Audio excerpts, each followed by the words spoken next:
I was extra in a negative way. I was extra in a way that if it wasn't big, this big, huge thing, then I wasn't happy. My whole happiness was tied up in having something being so big instead of having little things add up to something big.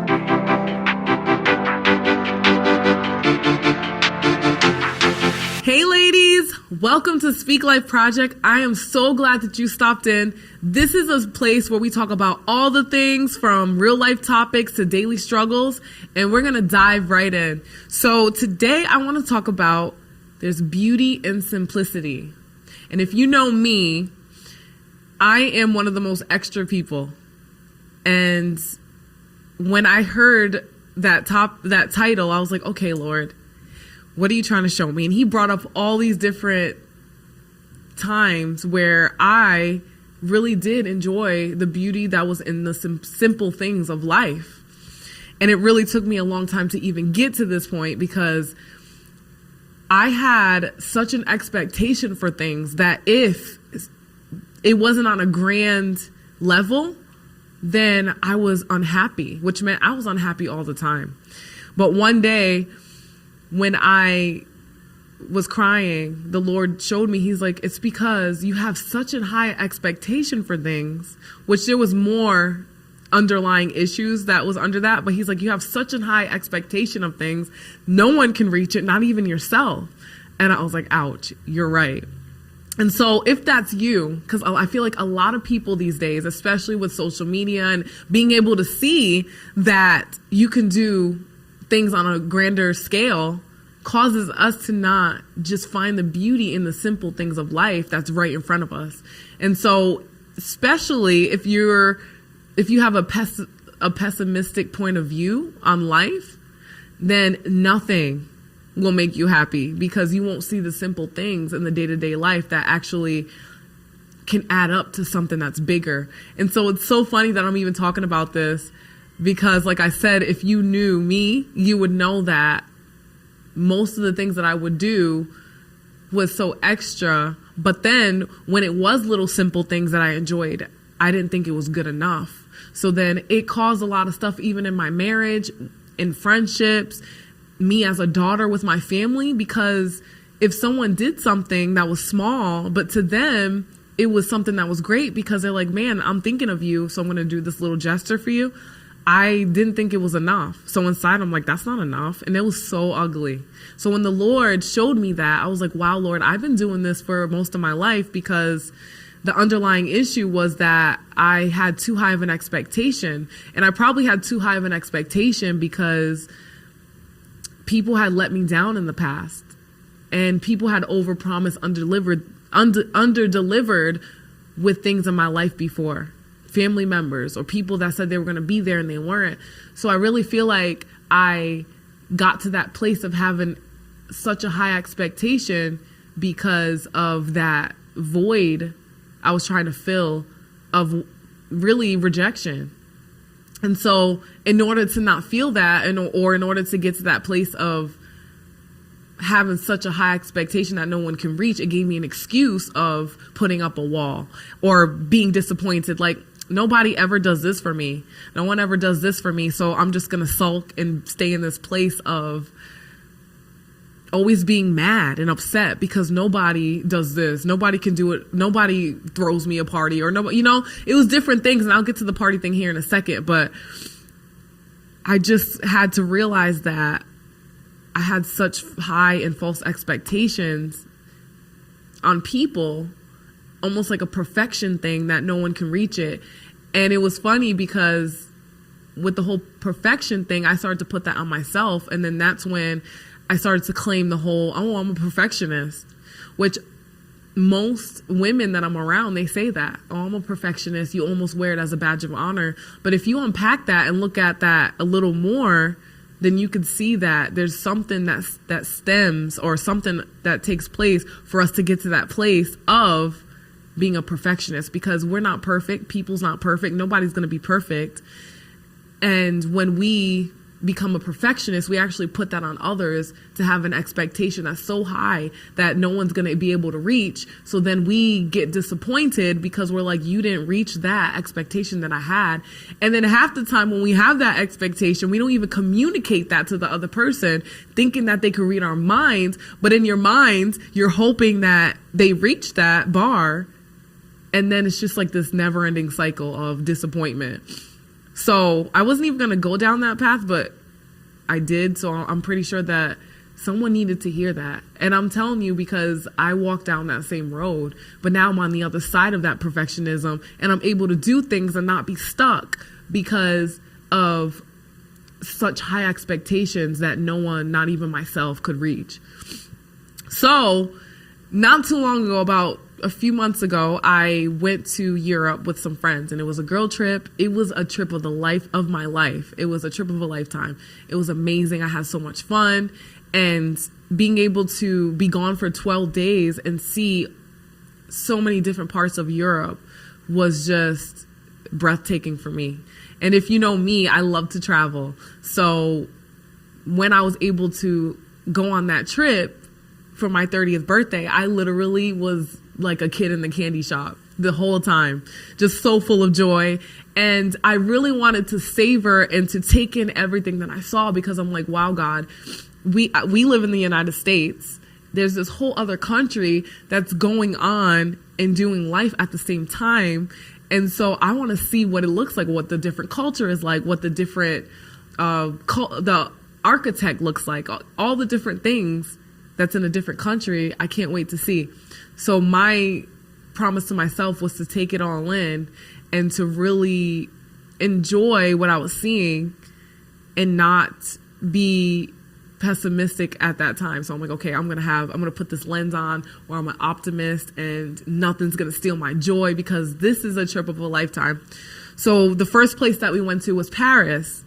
And in my mind, in the back of my mind, I had this whole picture of what it looks like, because everyone has this saying with Paris that it's dirty, that the people are rude, that there's so many people that pickpocket, all these different things. So in my mind, I'm like, oh my goodness, what am I going to walk into? My expectation is this, but I told you, Lord, that I'm going to take everything in. So I'm going to go with an open mind. So we get to Paris. When I say that it was beautiful, I literally have no idea what people were talking about. And maybe in the past it was like that, but they said that the Olympics is coming there next year, so they cleaned up and changed a lot of things. But when we got there was like traces of gold in all the different buildings. Every single building, every single house has one of those French porches on it. And there's probably another word for it, but that's the way that I described it. Every single house had a French porch. So it didn't matter if the house looked old or not. It all had this beautiful porch that you were able to open the windows. Every single window as well was one of those windows that you can open up like that like came outward. And you were able to go out on that French porch and oversee everything outside.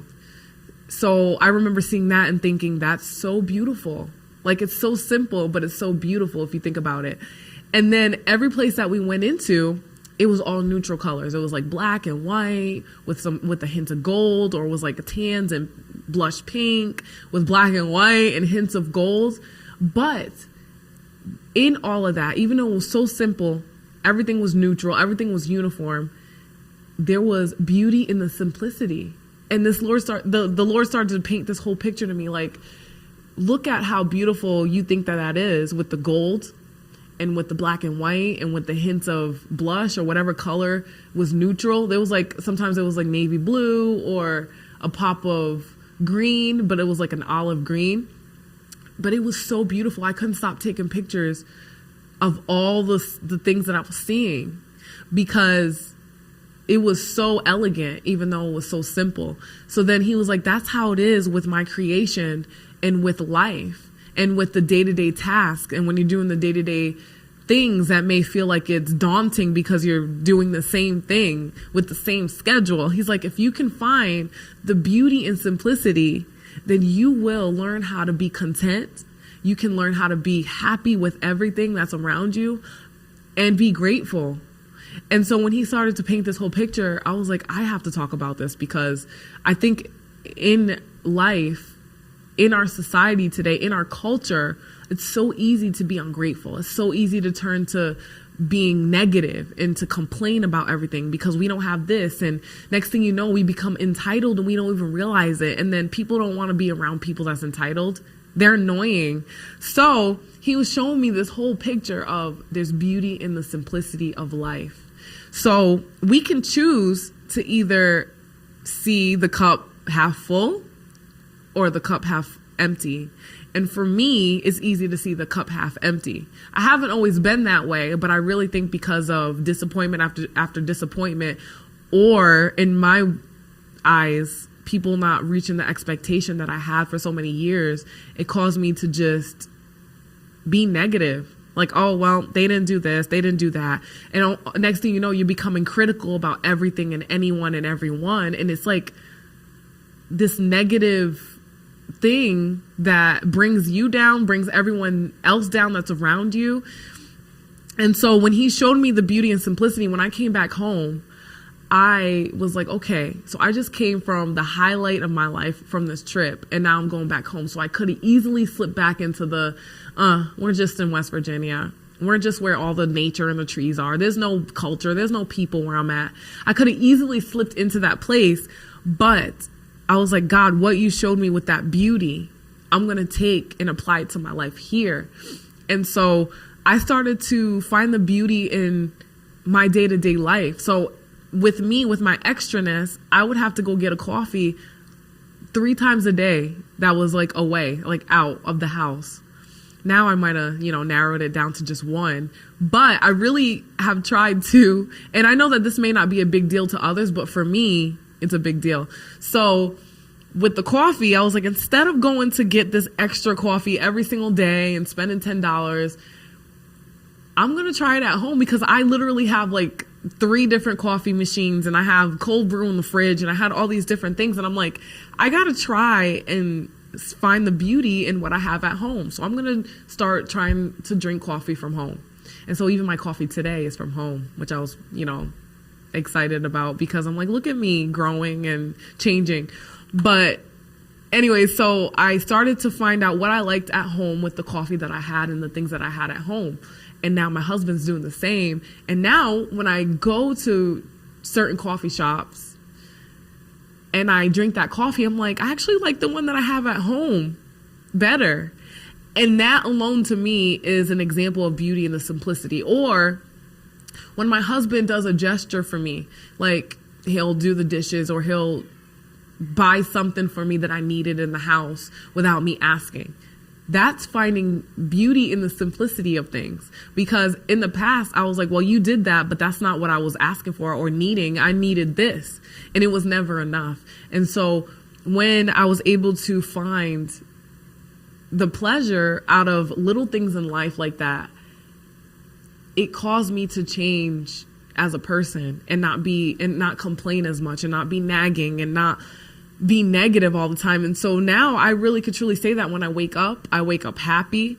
I wake up wanting to look for the beauty in the simple things in my life. Because if we don't do that, then you can turn into that person that's bitter, hating the world and everything, and literally hating your life because every day you have to do the mundane things. And if we can just get in our mind what the Lord has done for us, even dwelling on those things, the goodness of God is another beauty in simplicity. Dwelling on what he's done for you, looking at your life and taking inventory, like, wow, God, if I look back on my life, I went from here all the way to here, and I've come a long way, and I'm so thankful. I'm so grateful. Then you'll start to find joy in that as well. Just writing out what you're thankful for and what the Lord has done for you. And then if someone else in your life is going through a time where they are feeling like there's nothing good going on, you can share what he's done for you, and then it's contagious, and then they're full of joy, and then they start to look at their life and how God has brought them through a lot as well. And then when you're out and about in nature, like I live in West Virginia, it's beautiful here, and they call it almost heaven. I think because the nature here is so beautiful, but because it's country to me and I'm so used to the city life, I kind of threw it off to the side, the beauty of the nature that's here. But when I changed my perspective and my mindset, now I'm like, literally, there's so much beauty in my backyard. I'm going to go start exploring and seeing the different places and different waterfalls and different sightseeing spots that I can go hike and find the beauty in the nature that God has put in my backyard. And it's the same with you, whether you live in the city or not in the city, even though it's maybe less nature, there's still things that you can find. I love the city. So if I lived in the city and I was trying to find the beauty and the simplicity, I would go find treasures of coffee shops or even parks or different things that I can see God's beauty in. But for me, I live in West Virginia, so it's going to be a lot different than the city life. But I said all of that to say that if you can take the time to open up your eyes, and maybe it's hard for you to do that, ask the Lord to help you, and he's going to show you how to find beauty in the simple things of life. And I'm telling you, like I know my name, that when you begin to do that, you'll start to see a shift take place in your thought process, in your perspective, going from seeing the glass half empty to half full. And you just begin to be this joyful, happy person because you don't need the extra things in life, the big, huge events to make you happy. Yes, those things aren't bad either. Like, I'm not saying that it's bad to have those desires and stuff, but don't let it be so high of an expectation that no one can reach it. So now if I'm still an extra person, like God has made me that way to be extra, but I was extra in a negative way. I was extra in a way that if it wasn't big, this big, huge thing, then I wasn't happy. My whole happiness was tied up in having something being so big instead of having little things add up to something big. But I'm still extra. And I say that because one day I was like, God, I started crying because people called me that. And they're like, oh my goodness, you're too much. Da, da, da, da. And I'm like, God, why am I so extra? And he's like, you're extra because I made you that way. So I'm not trying to tell you to change that if God's made you that way. We all have different personalities, and that's my personality. Like, I'm extra. But I shouldn't have had my happiness tied to what someone does in a big way or having to always have something be so much. So now when something big does happen in my life, I'm able to appreciate it, but not have my whole life and my whole worth wrapped up in that specific thing being huge, if that makes any sense. So I hope that this encouraged you. Find the beauty in simplicity, in the simple things in life, in your day-to-day routine, and you'll see that you'll be excited to get up and to get to know the Lord more and get to create relationships and not have that perfectionism torment you, because it is tormenting, because you know what you're supposed to do. You know what God's called you to do. You know what you aspire to do with your life. But when you have that perfectionism and that high expectation that no one can ever reach, it holds you down. It's almost like you're sinking in sinking sand and you can't get out. And you know what to do, but you can't get out. And it's like this cycle. And so until you can break that with finding the beauty and simplicity, and then doing the things, whether it's perfect or not, and having that high expectation, then until you can do that, then you won't grow or get to the place that God is wanting to bring you to. So I'm going to pray us out. And I hope that you guys enjoyed this time together. So, Father, I pray for each and every person, woman that's on here listening. I pray that you would help them to see the beauty and simplicity, that we would go from feeling blah and doing the mundane things in life and going through the routine and going through the motions to being excited to do life with you, being excited to get up in the morning and to do the things that you've placed in our life, being excited to be a good steward of what you place in our life, Lord. I just pray that if we do see things from the glass being half empty, that you would change our perspective to be optimistic about life, that you would even show us in our own backyard the things that we could be grateful for in this time and in this day and age. Show us the things that we can be thankful for, Lord. I pray that you would even give us you would even give us visions of all the things that you brought us through, all the things that you brought us to with our own lives. Help us to see the way that you see, Lord. That's always my prayer, is that you would help me to see the way that you see, so that we're able to match our hearts, our minds, our actions, and everything that we do to yours. And I thank you for all that you're going to do in and through us as we change our perspective to be optimistic and to find beauty in simplicity. In Jesus' name I pray. Amen. Thank you so much for tuning in. Remember to speak life always. I'll catch you next week. Bye.